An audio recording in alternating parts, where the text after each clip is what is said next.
ಆತ್ಮೀಯ ಬಂಧುಗಳೇ, ಶ್ರೀಮದ್ ಭಗವದ್ಗೀತೆ ತತ್ವ ವಿವೇಚನೆ ಟೀಕಾ ಅಧ್ಯಾಯ 2 ಸಾಂಖ್ಯಯೋಗ. ಇದರಿಂದ ನಾವು 3 ಶ್ಲೋಕಗಳನ್ನು ತಿಳ್ಕೊಳ್ತಾ ಇದ್ವಿ, 42, 43 ಮತ್ತು 44. ಹಿಂದಿನ ಭಾಗದಲ್ಲಿ ಸ್ವರ್ಗಪರಾಹ ಅಂದರೆ ಅರ್ಥ ಏನು ಅಂತ ತಿಳ್ಕೊಂಡ್ವಿ. ಅಂದರೆ ಯಾರು ಸ್ವರ್ಗವೇ ಎಲ್ಲ, ಅದಕ್ಕಿಂತ ಶ್ರೇಷ್ಠವಾಗಿರುವಂಥದ್ದು ಮತ್ತೊಂದಿಲ್ಲ ಅಂತ ತಿಳ್ಕೊಂಡಿರ್ತಾರೆ. ಅವರಿಗೆ ಭಗವಂತನ ಪ್ರಾಪ್ತಿ, ಭಗವಂತನ ಬಗ್ಗೆ ತಿಳ್ಕೊಳ್ಬೇಕು ಅಂದರೆ ಭಗವಂತನಿಗೆ ಕಂಪ್ಲೀಟ್ ಆಗಿ ವಿಮುಖರಾಗಿರ್ತಾರೆ ಅವರು. ಅಂಥವರನ್ನ ಸ್ವರ್ಗಪರಾಹ ಅಂತ ಕರೆದಿದ್ದಾರೆ ಅಂತಂದ್ಬಿಟ್ಟು ಇಲ್ಲಿ ತಿಳ್ಕೊಂಡ್ವಿ. ಈಗ ಪ್ರಶ್ನೆ ಏನಪ್ಪ ಅಂದರೆ, ಇಲ್ಲಿ ನಾಣ್ಯದಸ್ಥಿತಿವಾದಿನಃ ಈ ವಿಶೇಷಣದ ಭಾವ ಏನು, ಅಂದರೆ ಇದರ ಅರ್ಥ ಏನು ಅಂತ ಇಲ್ಲಿ ಕೇಳ್ತಾ ಇದ್ದಾರೆ. ಉತ್ತರ ಏನು ಅಂತಂದರೆ, ಯಾರು ಅವಿವೇಕಿಗಳಾಗಿರ್ತಾರೋ ಅಂಥ ಜನರು ಭೋಗಗಳಲ್ಲೇ ಮುಳುಗಿ ಹೋಗಿರ್ತಾರೋ ಅವರ ದೃಷ್ಟಿಯಲ್ಲಿ ಹೆಂಡತಿ, ಮಕ್ಕಳು, ಧನ, ಮಾನ, ದೊಡ್ಡಸ್ತಿಕೆ, ಪ್ರತಿಷ್ಠೆ ಇದು ಮತ್ತೆ ಈ ಲೋಕದ ಸುಖ ಮತ್ತೆ ಸ್ವರ್ಗಾದಿ ಪರಲೋಕದ ಸುಖಗಳಲ್ಲದೆ ಯಾವುದೇ ಮೋಕ್ಷ ಆಗಿರ್ಬೋದು, ಅದರ ಪ್ರಾಪ್ತಿಗೆ ನಾವು ಪ್ರಯತ್ನಿಸಬೇಕು ಅನ್ನುವಂಥ ಯಾವುದೇ ವಸ್ತುಗಳು ಅವರಿಗೆ ಇಲ್ಲವೇ ಇಲ್ಲ. ಅವರು ತಿಳ್ಕೊಂಡಿರೋದೇನು, ಸ್ವರ್ಗವನ್ನು ಪಡಿಬೇಕು, ಸುಖವಾಗಿರ್ಬೇಕಷ್ಟೇ. ಈ ಮುಕ್ತಿ ಮತ್ತು ಭಗವಂತನನ್ನು ಪಡ್ಕೊಳ್ಳೋದು ಅದ್ಯಾವುದು ಅವರಿಗೆ ಗೊತ್ತೂ ಇಲ್ಲ. ಅಂಥ ವಸ್ತು ಇದೆ, ಅಂಥ ವಿಷಯ ಇದೆ ಅನ್ನೋದು ಕೂಡ ಅವರಿಗೆ ಗೊತ್ತಿರೋದಿಲ್ಲ. ಸ್ವರ್ಗವನ್ನು ಪಡ್ಕೊಳ್ಳೋದಿದೆಯಲ್ಲ, ಅದನ್ನು ಅವರು ಎಲ್ಲಕ್ಕಿಂತ ಮಿಗಿಲಾದ ಪರಮಧ್ಯೇಯ ಅಂತ ಭಾವಿಸ್ತಾರೆ. ಮತ್ತು ವೇದಗಳ ತಾತ್ಪರ್ಯವನ್ನು ಕೂಡ ಅವರು ಹೀಗೆ ಹೇಳ್ತಾರೆ.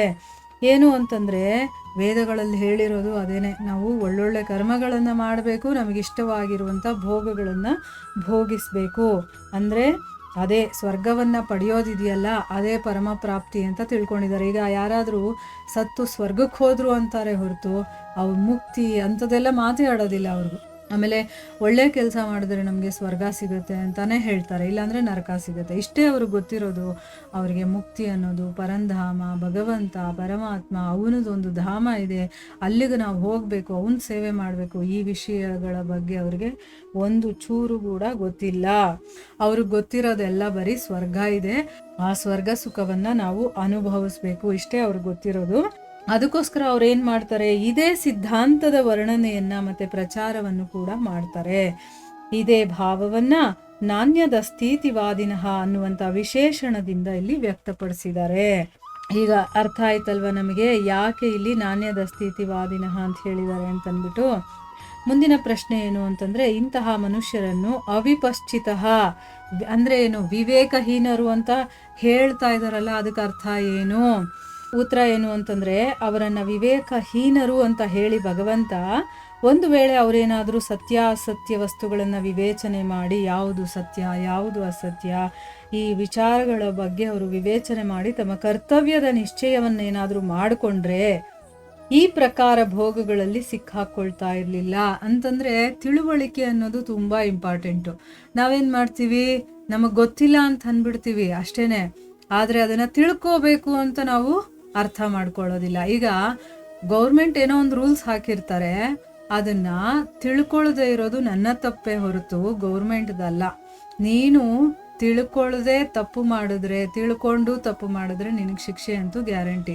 ಅವರು ನನಗೆ ಗೊತ್ತಿರಲಿಲ್ಲ, ನನಗೆ ಗೊತ್ತು ಅದೆಲ್ಲ ನೋಡೋದಿಲ್ಲ.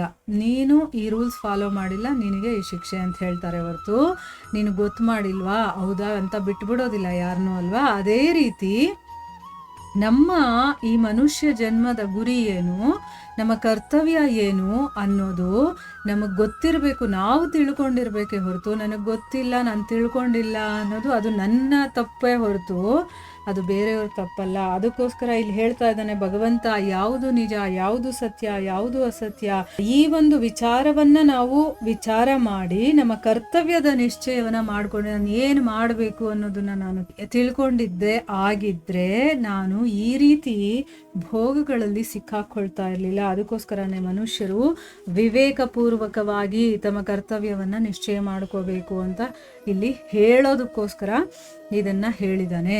ಇಲ್ಲಿ ನೋಡಿ, ವಿವೇಕಪೂರ್ವಕವಾಗಿ ನಾವು ನಿಶ್ಚಯ ಮಾಡಬೇಕು. ಈಗ ವಿವೇಕ ಎಲ್ಲಿಂದ ಬರುತ್ತೆ ನಮಗೆ? ಹಾಗೆ ತಂತಾನಾಗೆ ಬಂದ್ಬಿಡೋದಿಲ್ಲ. ನಾವು ಜ್ಞಾನವನ್ನು ತಿಳ್ಕೊಳ್ತಾ ನಮಗೆ ವಿವೇಕ ಜಾಗೃತವಾಗುತ್ತೆ. ಜ್ಞಾನವನ್ನು ತಿಳ್ಕೊಂಡಾಗಲೇ ನಮಗೆ ಯಾವುದು ಸರಿ ಯಾವುದು ತಪ್ಪು, ನಾನು ಏನು ಮಾಡ್ತಾ ಇದ್ದೀನಿ ಏನು ಮಾಡಬಾರ್ದು ಇದ್ರ ಬಗ್ಗೆ ಎಲ್ಲ ನಮಗೆ ಗೊತ್ತಾಗೋದು. ಆ ಜ್ಞಾನ ಎಲ್ಲಿಂದ ಬರುತ್ತೆ? ನಮ್ಮ ಧರ್ಮಗ್ರಂಥಗಳ ಮೂಲಕ, ಸತ್ಸಂಗಗಳ ಮೂಲಕ ಬರುತ್ತೆ.